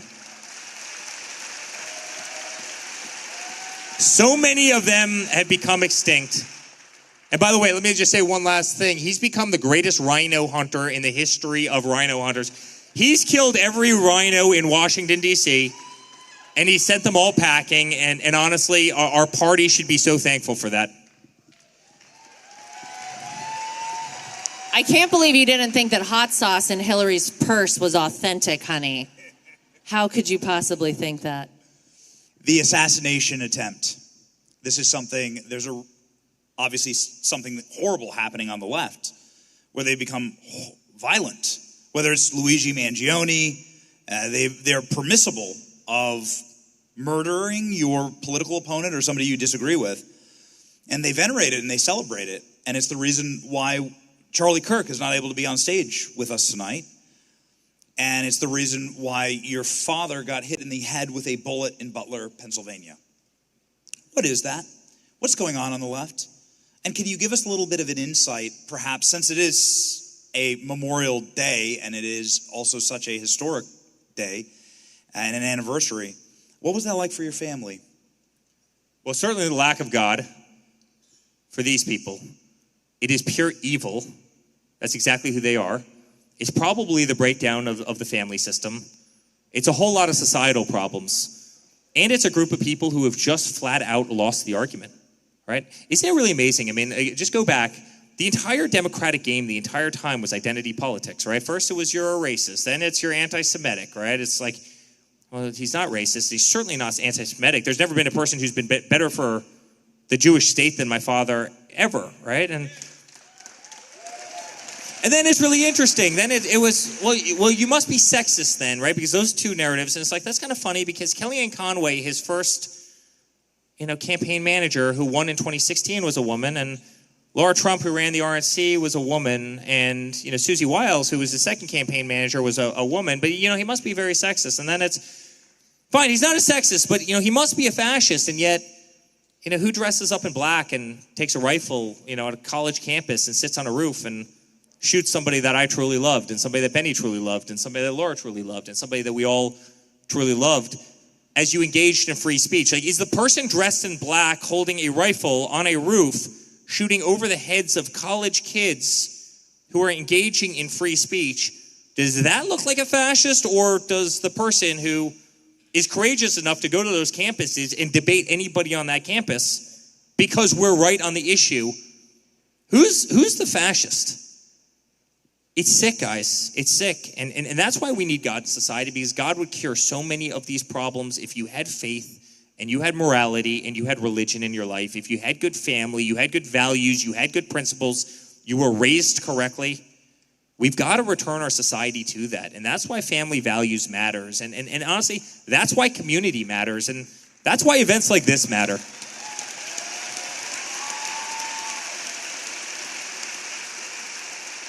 I would also add to that there's been a bit of a normalizing of this really awful rhetoric about people with whom you disagree politically. And I'll go back to Maxine Waters, who many years ago, at the beginning of the first term for President Trump, said that if you see any of those people at a gasoline station, you get up in their face, you let them know they are not welcome. It starts with stuff like that. And then it continues on where these people who have a platform and understand they have a platform are actively spewing hateful rhetoric, telling lies, and inciting this kind of behavior and making it feel somewhat normal. After my father-in-law was nearly killed on stage in Butler, I really genuinely thought, okay, this is a moment where people are going to say enough. We almost saw something really awful happen, and something really awful did happen to Corey Comparator, a father, a firefighter, a husband who we lost, who didn't deserve that at all. And sadly, the hours later, there were people saying, oh, that was fake. That was all staged. When you just normalize something like that, it makes it, sadly, Benny, I think a lot easier for people to justify doing things that are absolutely horrific. And you asked us, what was it like watching that back on July 13th of last year? I mean, it's a moment I'll never forget, and I'll be really honest. When I heard what happened to Charlie, before we really knew what had happened to Charlie, I instantly was taken back to the feelings we had watching television. Eric and I were watching the rally that day, and I was actually making dinner for our kids, and I was so stunned. I was peeling a carrot. My daughter turned around and she goes, "Look who's on TV, Mom. It's Grandpa." And so I look down, I peel a carrot, and then I look back up and I see he's not on stage anymore. I don't know where he is. Do you know I held that carrot and that carrot peeler in my hand for about an hour? Because I was so shocked. Eric and I were running around. We ran in, we changed the channel because we didn't want our kids to see it, trying to figure out what's going on. But it was terrifying, and thank God that turned out differently. But we were so close to having everything changed in our country. And unfortunately, our friend Charlie did have everything changed. But here's the good news. You're here tonight. We're all here tonight. We are going to carry Charlie's legacy on. What he started, we will finish, ladies and gentlemen. No doubt about it.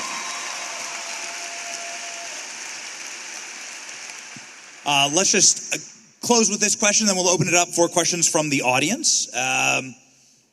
Charlie Kirk, a good Charlie story, something uplifting, a profound effect perhaps on your life. I'll begin. I've never seen your brother Don or your father share so passionately their faith in Jesus Christ from the stage at Charlie's memorial. That was a remarkable thing to see, and something that I've never seen it before.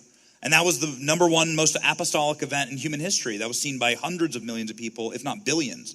What a wonderful tribute, and what a powerful voice of a martyr. Think that he filled every church in this country.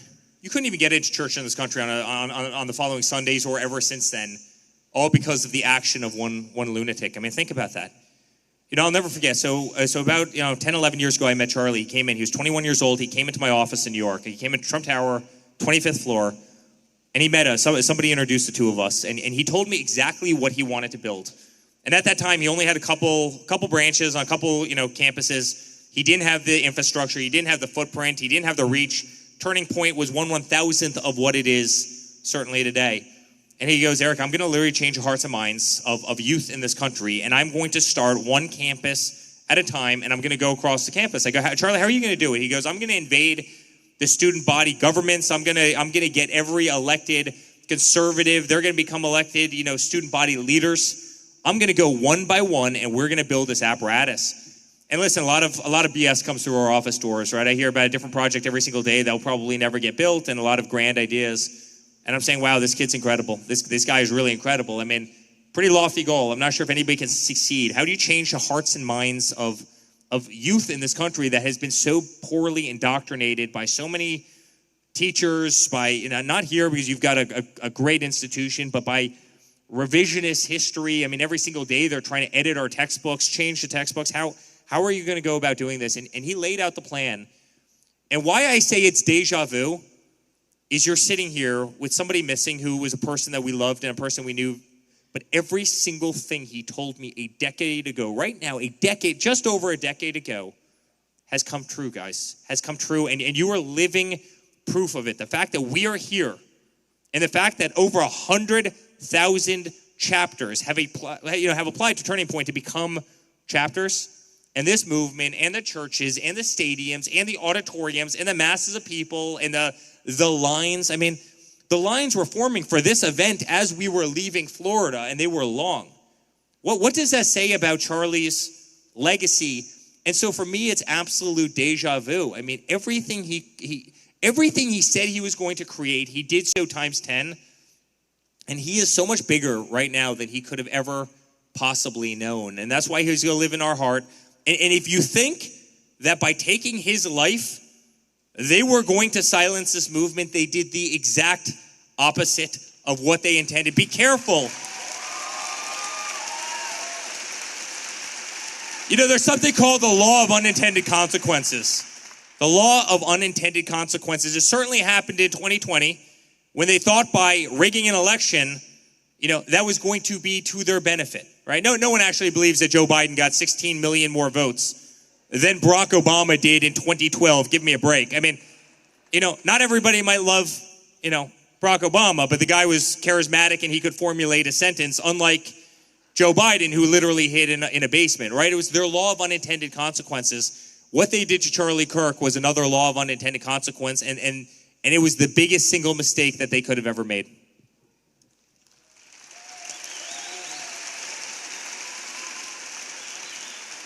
So I'll actually never forget, Charlie had asked me to go speak at an event at my alma mater, NC State, and we were on the way there. I had just landed in the plane and, getting off at the Raleigh airport, and he called me and he goes, "We got a bit of a problem. Turns out there are a lot of people who are very upset that we're coming here tonight." And I was like, "Oh, okay, well, that's not a big deal." He's like, "No, the campus security is not totally sure what to expect. They don't know if they can keep us safe. And so, if you want to call it off, if you want to not come, I'll totally understand it.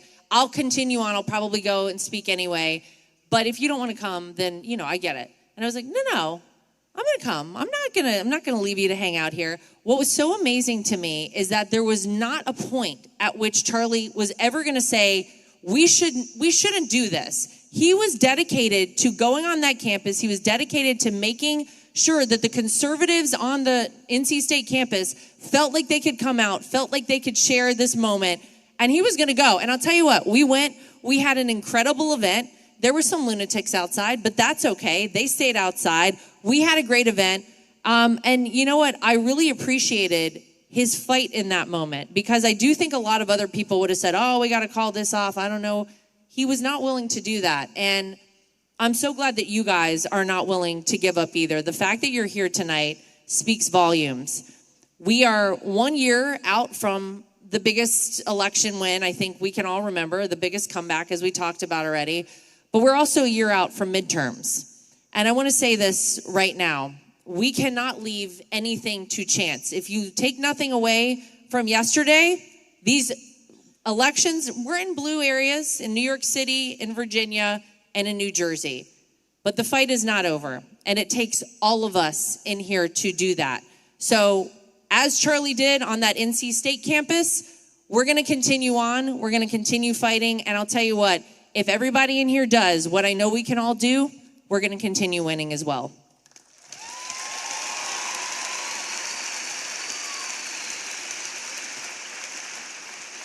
A couple of questions from the audience, yeah? Let's go. Okay. All right, Here so we go. looking back yesterday at the headlines, it's kind of crazy, but what do y'all think about a Democratic socialist winning the mayoral seat for New York City? Oh, tap me in, Coach, considering I grew up in that city. And guys, this is insane. This is insane. New York needs nothing. You know what New York needs? Safe streets, clean streets, reasonable taxes, and stay the hell out of the way. And New York will be the greatest city anywhere in the world by far. But these people want to destroy it. They want to destroy it. Think about a candidate who literally campaigned on the platform of defunding police. I mean, the guy's crazy, right? He hates the Jewish population in this country. I mean, he keeps on saying that he wants to arrest Netanyahu if he comes into New York. He hates the Indian population in this country. He says that Modi's a war criminal. He wants to nationalize grocery stores in New York. I mean, other than that, the guy is truly brilliant. Guys, it is incredibly, incredibly scary what's happening in this country. They go out, they promise everything to everyone for free, right? And they're actually getting the vote. And we need to be very, very, very, very careful of what's happening there. This is going to destroy a great American city, and we cannot allow this to spread across this country. The interesting thing to me about that election, too, is that if you believe the exit polls, the majority of the people who actually voted for Mom Donnie in the New York mayoral race were young women. Where are my ladies at in here today? Okay. Yes, ladies. All right. Now, ladies, we also have a little bit of work to do because, unfortunately, the Democrats think that we are susceptible to all of their crazy ideology. And we got to turn that around. We got to bring the ladies over to the conservative side of the aisle and show them that God is where it's at, family's where it's at, having kids is where it's at. And as my husband pointed out earlier, you can have them all and a career.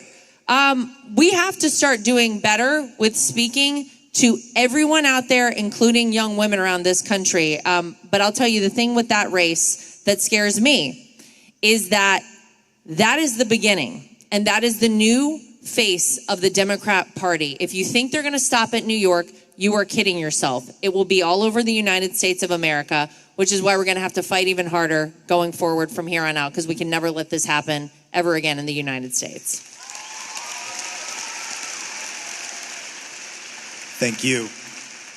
Mr. Johnson, Mr. Trump, Ms. Trump, I'd like to ask about your father's relationship with Israel. He's taken over $230 million from pro-Israel groups. During the summer against Iran, even though he advised against it, Israel still attacked Iran and the U.S. still bombed on behalf of Israel. Your father's frustrations with Netanyahu have been made clear when he cursed on national TV over the situation. Israel has not been a great ally to the U.S. all the way since 1960 when they bombed the USS Liberty. Israel is a nation where Christians are constantly under attack in both Gaza and the West Bank. We talk about America first and defending Christians, but how can we do this if we align ourselves with a nation that does not do that itself?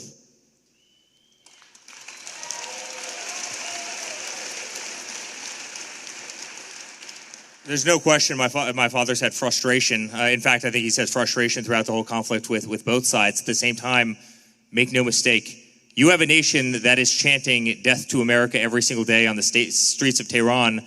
You have a nation that will develop a nuclear weapon, and you have a nation that will use that nuclear weapon against the Western way of life. There's no question about it. You have a nation that will use proxies around the world, whether it's Yemen, whether it's a lot of other ones, to inflict serious harm on this nation, and they don't hide it. They don't hide it. In fact, it's really interesting. About a year ago, maybe a little over a year ago, they put out, the Ayatollah in Iran put out an emoji, a little short video clip of a drone hovering over my father's head as he played golf. This was literally posted on the Ayatollah's, Twitter page, following my father around a golf course with a crosshair right on top of him, as if they wanted to assassinate him and as if they wanted to hurt him.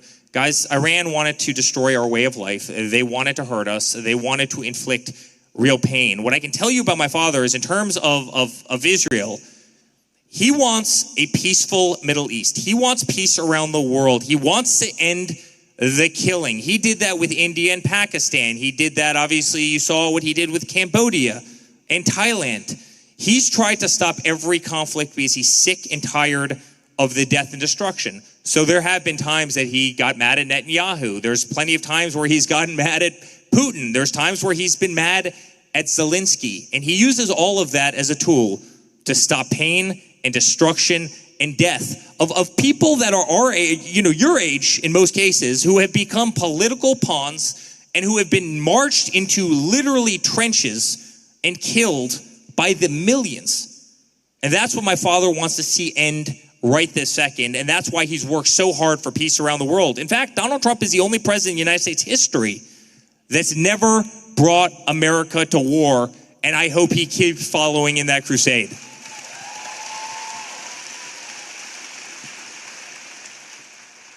In response to the nukes from Iran, Israel has nuclear weapons and is not a part of the IAEA, unlike Iran.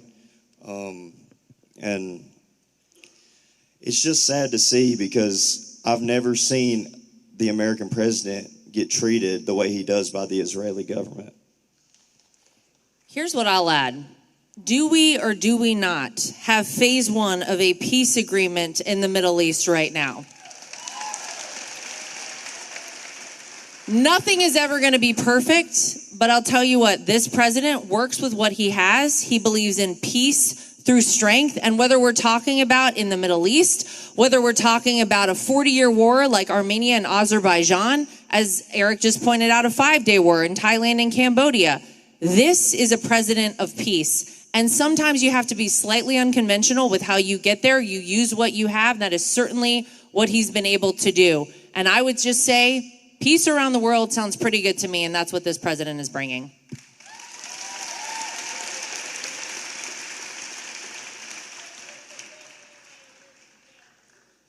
Good evening. So, I have a pretty busy father myself, but I know you have a very, very busy father. So, has his long hours ever impacted your sleep schedule? Yeah, 100%. Yes. He'll call me at 5 o'clock in the morning. He'll call me at 12 o'clock at night. Then he'll call me at 5 o'clock in the morning again. Donald Trump is like the Energizer Bunny on steroids, in like a red tie. And he's always been that. I mean, as long as, and I'll never forget in 2016, you'd have Hillary, she'd be up on stage. Does Donald Trump have the stamina to be president of the United States, right? And, here she is. She packed it in like 3 days before, election day. She thought she won. She filled the Jacob Javits Center in New York with the most beautiful balloons. All her, billionaire supporters were eating caviar and drinking champagne. And guess who was on the stage at 2 o'clock in the morning of election, about 3 hours before he went to actually vote himself in Michigan, Donald Trump, because he wanted to get one more rally in while everybody had already packed it in. So the guy has never been long on sleep. And by the way, isn't that what you want out of the president of the United States? Don't you want somebody who's going to fight their ass off? Here's what I'll tell everybody about him. He was the last person in the world that needed this job. His life would have been a hell of a lot better. Hang out at Mar-a-Lago, fly around on Trump Force One, play golf, hang out with his grandkids, do great real estate deals. And yet, the guy, when he went over to Israel, talk about Israel and, Egypt for the peace deal, he literally went over there, flew over there, did 2 stops in Israel, did a stop in Egypt, and ended up getting back 36 hours later so he could give our great friend Erica the Presidential Medal of Freedom for Charlie Kirk. He was able to pull that all off in a 36-hour period. Joe Biden couldn't have accomplished all of that in 3 months. I mean, literally, he wouldn't have had the stamina. So, thank God we have a president that runs hard. Thank God we have a president. The guy will come off of Air Force One at 2 o'clock in the morning, give a press conference at Andrews Air Force Base, hop on Marine One, fly to the White House, get off, do another pressure aid, down right in front of, on the South Ground lawn, go up, and then sure enough, you'll have a press conference at 9 o'clock in the morning in the Oval Office. By the way, all in defense of America, and all as the greatest cheerleader America has ever seen. And I think that's exactly what we want in a commander-in-chief.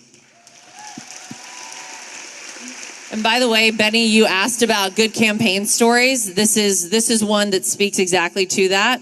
when we left Grand Rapids, Michigan, after that final rally of last year. We got on the plane to fly back to Palm Beach, packed, with the whole campaign crew. And you would think because the next day, everybody's going to be up early, start to finish, like we're going hard again, making sure we turn everybody out. Then maybe you'd want to rest a little bit. Not Donald Trump. It was a full concert on the plane the whole way home. Nobody slept a wink. We all walked off of that plane just absolutely exhausted, but knowing we left nothing to chance. We left it all out on the field. And we played a lot of great music on that plane on the way back, I'll tell you. You may have heard he's pretty big on the iPad playing DJ. What song, real fast? In November Rain. You have some Sinead O'Connor. Nothing compares to you. You have some REM. Phantom of the Opera. Rolling Stones, some Broadway. Elvis. Yeah, we did a lot. We did it all. All of it. Thank He's you. always going. Thank you very much. Hi, guys. My name's Gavin. Just on behalf of all of us, I really want to thank you guys for coming out tonight. Thank you, Gavin. Yeah, what a beautiful time this has been in honor of Charlie. Speaking of, I'm very Christian. I'm extremely pro-life to the point where I'm also anti-death penalty. I was just curious on, it's one of the few things that actually Charlie disagreed with the president about. What is the president's stance moving forward as it goes with protection of unborn life?